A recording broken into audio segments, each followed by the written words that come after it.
हाँ बेटे, तो आज हम लोग बेटे बात शुरू करेंगे चार्ज इंडक्शन पर। ठीक है, तो चार्ज इंडक्शन में देखिए, चार्ज कंडक्शन पढ़ चुके हैं आप लोग। तो चार्ज कंडक्शन में तुमने क्या पढ़ा? तो चार्ज कंडक्शन में क्या था, दो ऑब्जेक्ट, ठीक है, दोनों चार्ज हो सकते हैं, एक पर चार्ज और दूसरा न्यूट्रल भी हो सकता है, और उन्हें जब हम लोग कनेक्ट करेंगे, फिजिकली कनेक्ट करेंगे तो चार्ज ट्रांसफर होगा। मे भी दोनों ऑब्जेक्ट चार्ज हो और एक चार्ज और दूसरा न्यूट्रल भी हो सकता है। इस तरह से हम लोग कनेक्ट करेंगे तो कनेक्ट करने में जो चार्ज का रीडिस्ट्रीब्यूशन होगा, चार्ज का जो एक्सचेंज होगा, ट्रांसफर होगा, इसे हमने कहा था चार्ज कंडक्शन। ये चार्ज कंडक्शन था। आज हम लोग बात करेंगे बिना टच किए, बिना बॉडी को टच किए हम लोग चार्ज डेवलप करने की कोशिश कर रहे हैं, उसे हम कहते हैं चार्ज इंडक्शन। ये बेसिक डिफरेंस है कंडक्शन और इंडक्शन में। चार्ज कंडक्शन में भी चार्ज डेवलप हो रहा है, इंडक्शन में भी चार्ज डेवलप हो रहा है, लेकिन कंडक्शन में आप फिजिकली टच करेंगे तो चार्ज ट्रांसफर होगा, और इंडक्शन में बिना टच किए ही चार्ज डेवलप होगा, प्रोड्यूस होगा। ठीक है, दोनों का डिफरेंस समझ में आ गया? कोई दिक्कत नहीं, सुनिएगा, ध्यान देना। तो जो सबसे पहले मैं आपसे बात करना चाहूँगा चार्ज इंडक्शन के लिए बेसिक कंडीशंस पर। पहले हम लोग उसके बेसिक फीचर्स पर बात करते हैं। मैंने यहाँ पर ए एक चार्ज बॉडी ली और बी एक न्यूट्रल बॉडी ली होता है। ए इज अ चार्ज बॉडी, यहाँ पर ए क्या है, चार्ज बॉडी, मतलब उस पर ऑलरेडी चार्ज अवेलेबल है। और बी क्या है बच्चों, न्यूट्रल कंडक्टर बॉडी। बी क्या है बेटे, न्यूट्रल कंडक्टर बॉडी। कंडक्टर है कॉपर, आयरन, एल्यूमिनियम, सिल्वर, इनका किसी न किसी का बना हुआ है बॉडी। ऑब्जेक्ट भी कंडक्टर बॉडी का बना हुआ है, और अभी न्यूट्रल है। न्यूट्रल मतलब रिजल्टेंट चार्ज कितना है, 0। ठीक, अभी डायग्राम नंबर 1 की बात करो, मतलब 5 स्टेप्स पे बात करेंगे। तो डायग्राम नंबर 1 में जो बॉडी बी हो कैसी है, conductor neutral, conductor neutral body है। तो जो मैंने यहाँ पर बॉडी बी का इंटरनल स्ट्रक्चर आपके सामने रखने की कोशिश की है। बॉडी बी कंडक्टर है लेकिन न्यूट्रल है। तो बच्चों कंडक्टर बॉडी और इंसुलेटर बॉडी में डिफरेंस आप जानते ही हैं। कंडक्टर में क्या होता है, फ्री इलेक्ट्रॉन्स अवेलेबल होते हैं, इंसुलेटर में फ्री इलेक्ट्रॉन्स अवेलेबल नहीं होते हैं। कंडक्टर में इलेक्ट्रॉन्स अवेलेबल हैं, फ्री इलेक्ट्रॉन्स अवेलेबल हैं, तो फ्री इलेक्ट्रॉन कहाँ से आते हैं, उसके एटम से, एटम के वैलेंस बैंड इलेक्ट्रॉन से। तो बेटा कोई भी एटम है, आपको पता है एटम शुरू में क्या होता है, इलेक्ट्रिकली न्यूट्रल होता है। जैसे यहीं पर डायग्राम जो मैंने बनाया है, इसको मैं एक बार फिर से 0 से शुरू कर देता हूँ, ध्यान देना बेटा। आपको पता है कि न्यूक्लियस पॉजिटिवली चार्ज होता है, ऑर्बिट्स में इलेक्ट्रॉन होते हैं, ठीक है। न्यूक्लियस प्लस है और इलेक्ट्रॉन नेगेटिव है, तो न्यूक्लियस हमेशा इलेक्ट्रॉन को अट्रैक्ट करेगा। लेकिन जो कंडक्टर मटेरियल होगा, कंडक्टर मटेरियल का एटम होगा, उसमें क्या होता है, उसमें वैलेंस बैंड इलेक्ट्रॉन न्यूक्लियस से लूजली बाउंडेड होता है। वैलेंस बैंड इलेक्ट्रॉन न्यूक्लियस से वीकली बाउंडेड है। तो आपको मेजर एफर्ट्स की जरूरत नहीं पड़ती है, विदाउट एनी मेजर एफर्ट्स, बहुत ज़्यादा खतरनाक एफर्ट्स की जरूरत नहीं पड़ेगी, और इलेक्ट्रॉन इजीली बाहर निकल जाए विदाउट एनी मेजर एफर्ट्स। ठीक है, कोई बहुत ज़्यादा एफर्ट्स की जरूरत नहीं, हल्के फुल्के हम लोग एनर्जी प्रोवाइड करेंगे और इलेक्ट्रॉन इजीली बाहर निकल जाएंगे। तो इस कंडीशन में क्या होगा, जैसे इलेक्ट्रॉन बाहर निकला, दिमाग लगाओ, ये जो इलेक्ट्रॉन बाहर निकला एटम, ये एटम के इफेक्ट से, न्यूक्लियस के इफेक्ट से, न्यूक्लियस के प्रीमिसेस से बाहर चला गया, तो एटम के प्रीमिसेस से बाहर चला गया, मानते इस बात को? तो जब तक इलेक्ट्रॉन ऑर्बिट में था तब तक ये बाउंडेड इलेक्ट्रॉन था, और अब ये मेरा फ्री इलेक्ट्रॉन बन चुका है। क्या बन चुका है, फ्री इलेक्ट्रॉन बन चुका है, ये फ्री इलेक्ट्रॉन बन गया। तो फ्री इलेक्ट्रॉन बनने का मतलब एटम से एक इलेक्ट्रॉन बाहर निकल गया, तो रिमेनिंग एटम कैसा बन जाएगा, पॉजिटिवली चार्ज। ठीक है, तो इस तरह के एटम होते हैं, और एटम से बनने वाला मटेरियल है वो कंडक्टर होता है। तो याद करो, कंडक्टर कॉपर, आयरन, सिल्वर वगैरह कोई सा भी ले लो, तो इनके एटम पर हमेशा आपको पॉजिटिव साइन ही नजर आएगा, कभी नेगेटिव साइन नजर नहीं आएगा। वो इसीलिए क्योंकि एटम में, सॉरी, जो कंडक्टर मटेरियल है उसका हर एक एटम अपने वैलेंस बैंड इलेक्ट्रॉन को रिलीज करके अपने आप को पॉजिटिव बनाने की ट्राई करता है। पूरा क्लियर है? कोई दिक्कत, कोई परेशानी नहीं है, बहुत ही बढ़िया। तो मैंने यहाँ पर जो बॉडी बी है उसको मैंने इंटरनली शो किया है। इसमें आप देख सकते हो पॉजिटिव एटम्स है कि नहीं है, और इन्होंने जिन इलेक्ट्रॉन्स को फ्री किया है, ये फ्री इलेक्ट्रॉन्स मटेरियल के अंदर ही रैंडमली मूव करते रहेंगे, रैंडमली मोशन करते रहेंगे, मटेरियल के अंदर रहेंगे और रैंडम मोशन करते रहेंगे। ठीक है बेटा, आप देख सकते हैं नेगेटिव फ्री इलेक्ट्रॉन जगह जगह अरेंज है, असेंबल्ड है। बोलो कोई दिक्कत, टेंशन वाली बात नहीं। ओके, एटम सारे पॉजिटिव है और बेटा एटम टू एटम जो गैप होगा, जो भी इंटरमीडिएट स्पेस होगा उसमें negative free electron randomly move करते रहेंगे। ठीक है बेटा, लेकिन रिजल्टेंट चार्ज कितना है? 0। ठीक, आपकी डेली लाइफ में बहुत सारे मेटल पीसेज होते हैं, कोई भी कंडक्टर बेटा बॉडी है उसके अंदर पॉजिटिव एटम भी अवेलेबल होंगे, नेगेटिव फ्री इलेक्ट्रॉन भी अवेलेबल होंगे, लेकिन रिजल्टेंट चार्ज 0 ही रहेगा। डन है, कोई दिक्कत कोई परेशानी नहीं? चलिए बहुत ही बढ़िया, तो ये सिचुएशन क्लियर है अपने को, कोई दिक्कत कोई टेंशन नहीं। तो बेटा body be conductor neutral body शुरू में इस तरह की है। अब तुमने क्या किया बेटा, एक चार्ज बॉडी ए इसके नियर अबाउट आपने इंट्रोड्यूस की, तो बॉडी बी जो न्यूट्रल है इसके बहुत पास में आपने एक ऑब्जेक्ट रखा ए, और वो कैसा है? चार्ज्ड ऑब्जेक्ट है। ठीक है बच्चों, और तो उस पर ऑलरेडी चार्ज अवेलेबल है। ठीक है, कोई दिक्कत वाली बात नहीं। तो आप सोचिए कि जो बॉडी ए है पॉजिटिवली चार्ज है, वो क्या करेगी बेटा? बॉडी बी के नेगेटिव फ्री इलेक्ट्रॉन्स को अट्रैक्ट करने की कोशिश करेगी, क्या करेगी? अट्रैक्ट। उसमें नेगेटिव फ्री इलेक्ट्रॉन्स पर फोर्स बनेगा किस तरफ? Left side. Yes sir. तो नेगेटिव फ्री इलेक्ट्रॉन्स पर फोर्स बनेगा लेफ्ट साइड। तो आप देख सकते हैं हम धीरे धीरे डायग्राम नंबर 1 से डायग्राम नंबर 2 की तरफ एंटर कर रहे हैं। तो आपने न्यूट्रल कंडक्टर बॉडी के बहुत पास में एक चार्ज बॉडी रख दी ना ए, तो क्या हुआ? इसके नेगेटिव फ्री इलेक्ट्रॉन पर फोर्स हुआ, तो नेगेटिव फ्री इलेक्ट्रॉन किस तरफ ट्रांसफर हो रहे हैं? Left side. तो आप देख सकते हैं बॉडी बी में left side negative charge show हो रहा है, नहीं हो रहा है? Yes sir. तो दिक्कत वाली बात नहीं। तो अब दिमाग में आएगा, देव इधर पॉजिटिव चार्ज क्यों आया? तो बेटा जैसे देव बता रहा है वैसे मैक्सिमम बच्चे क्या बोलेंगे, इस पॉजिटिव ने नेगेटिव फ्री इलेक्ट्रॉन्स को अट्रैक्ट किया, तो लेफ्ट साइड नेगेटिव आ गया, तो पॉजिटिव क्या करेगा? पॉजिटिव एटम को रिपेल करेगा, तो पॉजिटिव एटम राइट साइड चले जाएंगे और इधर पॉजिटिव आ गया। लेकिन ऐसा नहीं होता है, ध्यान रखना। क्यों? उसका रीजन क्या होता है? रीजन ये होता है कि एटम कभी मूवेबल नहीं होता है यहाँ पे। ठीक है, एटम जब चलना शुरू कर दे, इस तरह से एटम अगर ट्रांसफर होने लगे तो फिर ये सॉलिड स्टेट नहीं बचेगा, लिक्विड स्टेट में कन्वर्ट हो जाएगा। ध्यान रखना, सॉलिड और लिक्विड में ये डिफरेंस होता है। मटेरियल की स्टेट होती है ना, सॉलिड स्टेट में एटम अपनी जगह फिक्स रहते हैं, क्रिस्टल में बंधे रहते हैं, और अब वही फ्री होकर इधर उधर चलने लगे तो लिक्विड स्टेट बन जाता है। तो याद रखिएगा, नेगेटिव फ्री इलेक्ट्रॉन पर फोर्स बना लेफ्ट साइड, तो लेफ्ट साइड में नेगेटिव फ्री इलेक्ट्रॉन आपको नजर आ रहा है, नेगेटिव चार्ज। तो राइट साइड क्या हो जाएगी? नेगेटिव फ्री इलेक्ट्रॉन्स की डेफिशिएंसी हो जाएगी, कमी हो जाएगी। यस और नो? तो डेफिशिएंसी को हमने किससे शो किया है? पॉजिटिव से। ध्यान रखिएगा, पहले क्या था? पहले प्लस और माइनस यूनिफॉर्मली डिस्ट्रीब्यूटेड थे, तो रिजल्टेंट चार्ज 0 था। अब क्या है? नेगेटिव फ्री इलेक्ट्रॉन की गैदरिंग लेफ्ट साइड में ज़्यादा हुई, तो राइट में नेगेटिव फ्री इलेक्ट्रॉन की क्वांटिटी कम हो जाएगी, तो इसको हम लोग डेफिशिएंसी को प्लस से शो कर देंगे। क्या बात समझ में आती है? कोई दिक्कत कोई परेशानी नहीं। अब आप सोचिएगा मेरी बात को ध्यान से सुनना। डायग्राम नंबर 1 में बॉडी बी क्या है? न्यूट्रल कंडक्टर बॉडी, और डायग्राम नंबर 2 में भी बॉडी बी क्या है? न्यूट्रल कंडक्टर बॉडी है, अभी न्यूट्रल ही है। ध्यान रखना, क्यों कि जितना प्लस दिख रहा है उतना ही माइनस दिख रहा है। कुछ फील कर रहे हो, मैंने 5 नेगेटिव शो किया तो 5 पॉजिटिव शो किया, तो ध्यान रखना नेट चार्ज अभी भी 0 ही है।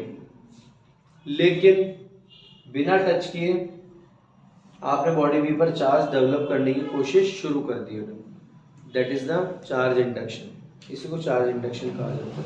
समझ नहीं बात? परेशानी इस सिचुएशन में अगर तुमने बॉडी ए को रिमूव कर दिया, मतलब बॉडी ए और बी के बीच में डिस्टेंस को बहुत ज़्यादा बढ़ा दिया, इस सिचुएशन में पर्टिकुलर सिचुएशन में अगर आपने बॉडी ए और बॉडी बी को दूर दूर रख दिया बच्चों, तो क्या हो जाएगा? तो ना बॉडी बी में वापस से नेगेटिव और पॉजिटिव डिसॉल्व हो जाएगा, मिक्स हो जाएगा और बिल्कुल पहले वाली पोजीशन आ जाएगी, मतलब रिजल्टेंट चार्ज में शिफ्ट नहीं हो पाएगा। ये बातें समझ में आती है? Yes sir. दिक्कत नहीं है? No sir. तो बच्चों मैंने यहाँ पर 5 जो स्टेप्स उसमें से 2 स्टेप्स समझाई, समझ में आइए नहीं है आप लोगों को? Perfectly confirm? आइए अब बेटा हम लोग ऑप्शन नंबर 3 की तरफ चल रहे हैं। डायग्राम नंबर 3 सामने देखते रहो, देख बेटे।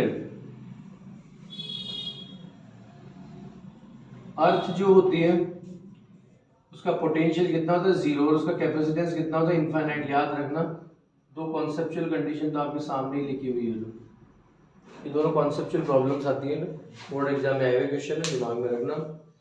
अर्थ का इलेक्ट्रिक पोटेंशियल कितना होता है? शून्य, जीरो। इसलिए आपको ग्राउंडेड कर दिया, इसको नॉर्मल में अर्थिंग कर देना, अर्थराइज कर दिया, इस तरह कई नाम तुमने सुने होंगे ना।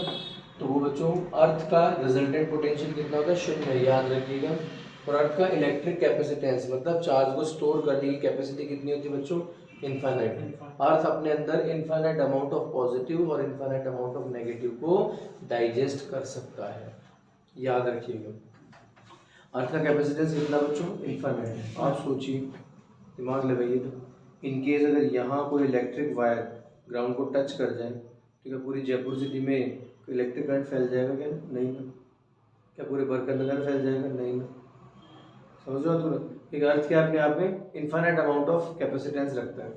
तो ये हमारी कैपेसिटी के अकॉर्डिंग, हम लोग जो ह्यूमन बींग्स हैं उनके अकॉर्डिंग हम जितना चार्ज एक्सचेंज कर सकते हैं, जितना चार्ज ट्रांसफर कर सकते हैं, हमारे बिहेवियर के अकॉर्डिंग इसका कैपेसिटेंस कितना होता है? इनफाइनाइट। दिमाग लगाना, ढंग से सुनना। तो बच्चों मैंने एक चार्ज बॉडी ली,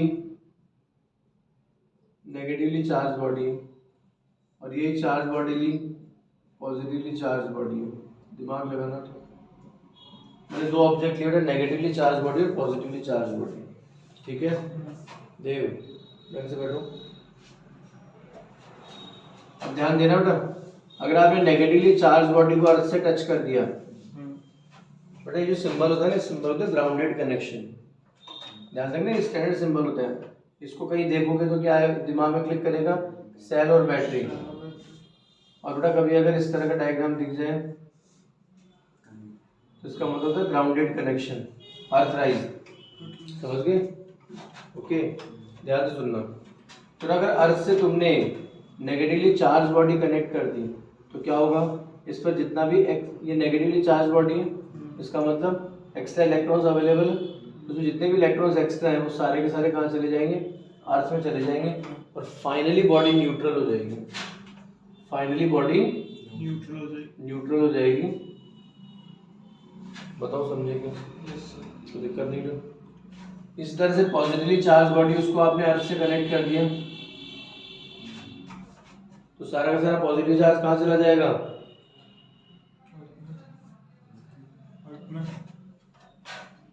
ऐसा नहीं है ना, इलेक्ट्रॉन अर्थ से आएंगे ना। ध्यान ना, पॉजिटिव चार्ज कभी ट्रांसफर नहीं होता। ट्रांसफर कौन होता है? Negative free electron. याद रखो, हमेशा किसी भी तरह के चार्ज को डेवलप करने के लिए, प्रोड्यूस करने के लिए, ट्रांसफर करने के लिए कौन रेस्पॉन्सिबल है? Transfer of electron. याद करना। तो पॉजिटिवली चार्ज बॉडी, तो इसका मतलब इस पर इलेक्ट्रॉन की डेफिशिएंसी ऑलरेडी, तो अर्थ से एक्स्ट्रा इलेक्ट्रॉन आएंगे और उस बॉडी को फाइनली न्यूट्रलाइज कर देंगे।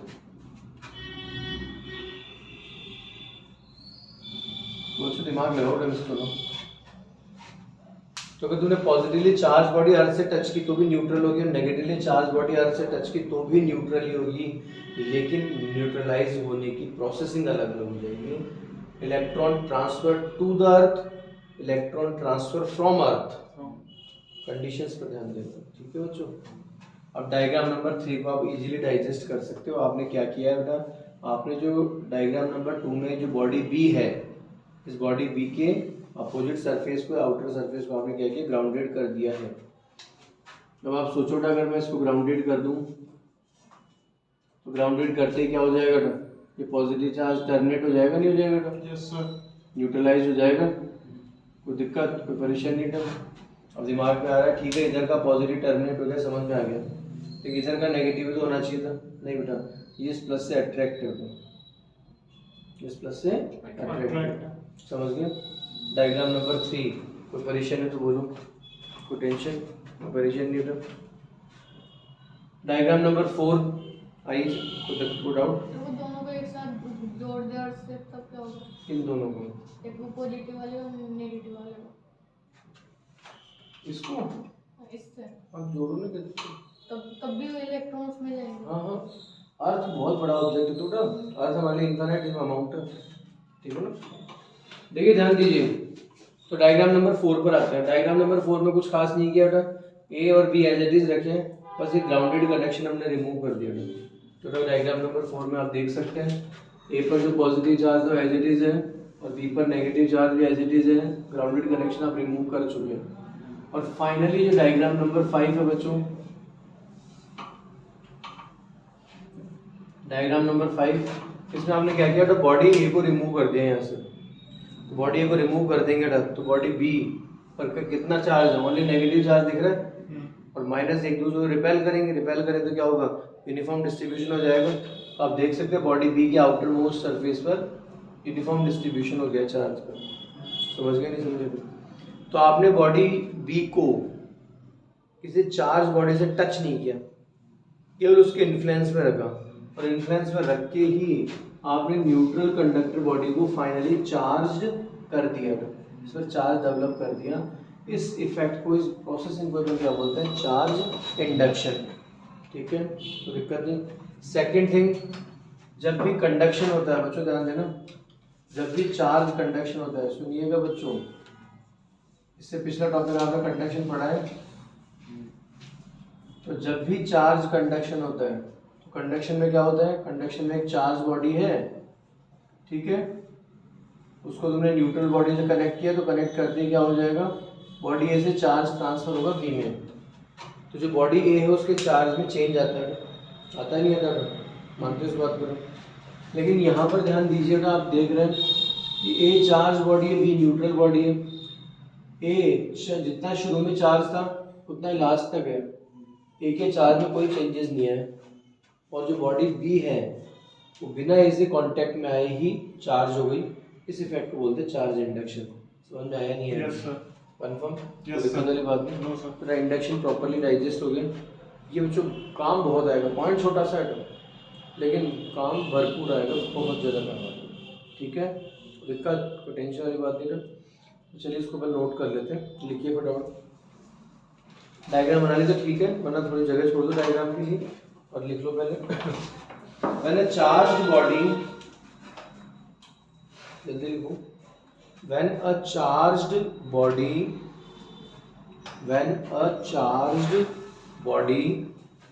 ब्रैकेट में लिखो like a ब्रैकेट क्लोज कर देना, placed very nearer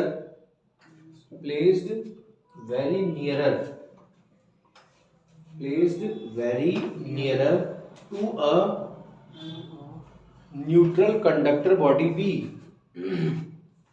to a neutral conductor body B, then due to electrostatic force,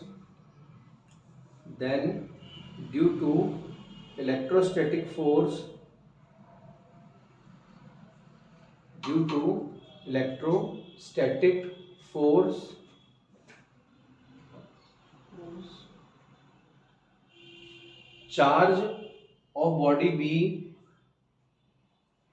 redistribute, charge inside body B कर दो, charge inside body B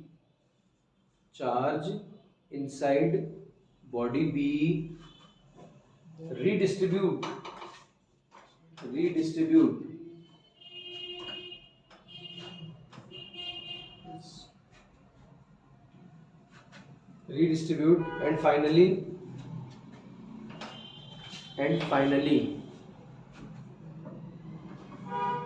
finally charge developed on body B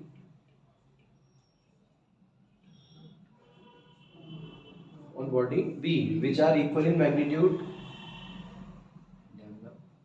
on body B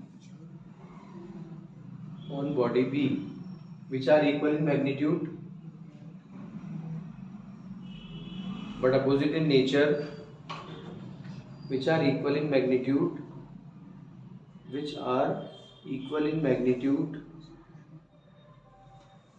but opposite in nature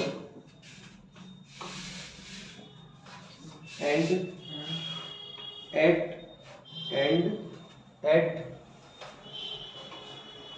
opposite surface of body B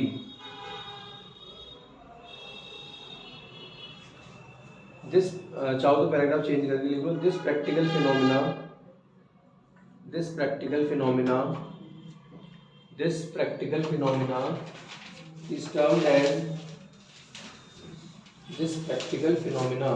is termed as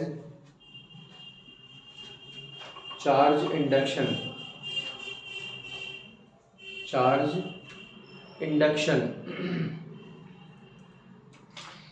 Okay, charge induction. Okay बच्चों? Yes sir. Confirm. Next point लिखिए, earth is a neutral body with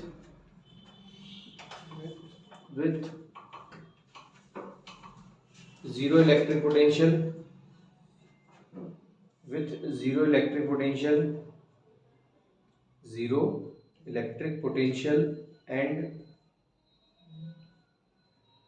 infinite amount of electric capacitance.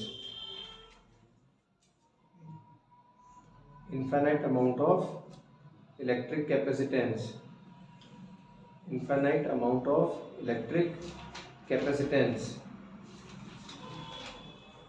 लिख उठा। तो बच्चों सुनो, पहले तो 5 diagram आपने बनाई, ठीक है, उन्हें बनाओ। और बेटा ये जो पॉइंट आपने लिखा है ना, इसके लिए डायग्राम में बना लेना, earth zero potential, infinite capacitance, negative charge attach करेंगे तो electron transfer to the earth, positive charge body then electron transfer from earth. ये डायग्राम बना लेना, ठीक है। शुरू दो फटाफट फास्ट।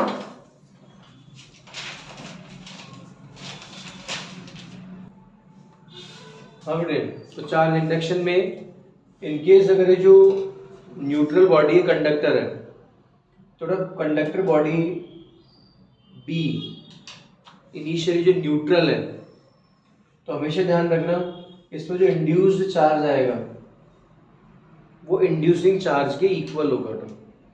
ध्यान देना ना, इनकेस अगर जो न्यूट्रल बॉडी है बी वो कंडक्टर मेटेरियल से बनी हुई है, तो उसमें जो चार्ज फाइनली इंड्यूस्ड होगा, ठीक है, तो induced charge of B is exactly equal to inducing charge of A. याद रखना, ठीक है। जो इनिशियली चार्ज बॉडी है ए, उस पर जो चार्ज अवेलेबल है उसे बोलेंगे इंड्यूसिंग चार्ज,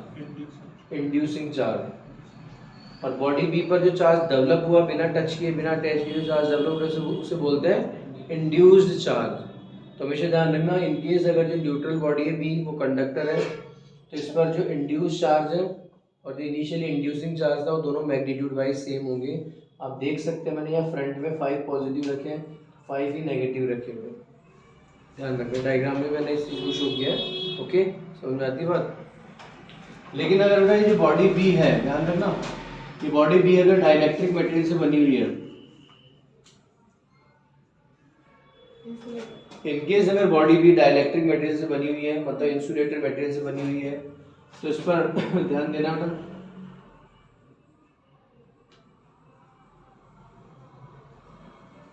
इस पर जो इंड्यूस चार्ज आएगा वो हमेशा इंड्यूसिंग चार्ज से कम होगा।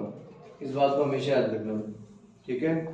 इनकेस अगर न्यूट्रल बॉडी कंडक्टर है तो उस पर जो इंड्यूस चार्ज है और इंड्यूसिंग चार्ज है दोनों इक्वल रहेंगे। और अगर बेटा न्यूट्रल बॉडी डाइलेक्ट्रिक मतलब इंसुलेटर है तो उस पर इंड्यूस चार्ज हमेशा इंड्यूसिंग चार्ज से बहुत छोटा होगा। याद रखना इस बात को, ठीक है, कंफर्म। ओके, आज ही नमस्कार करते हैं बच्चों।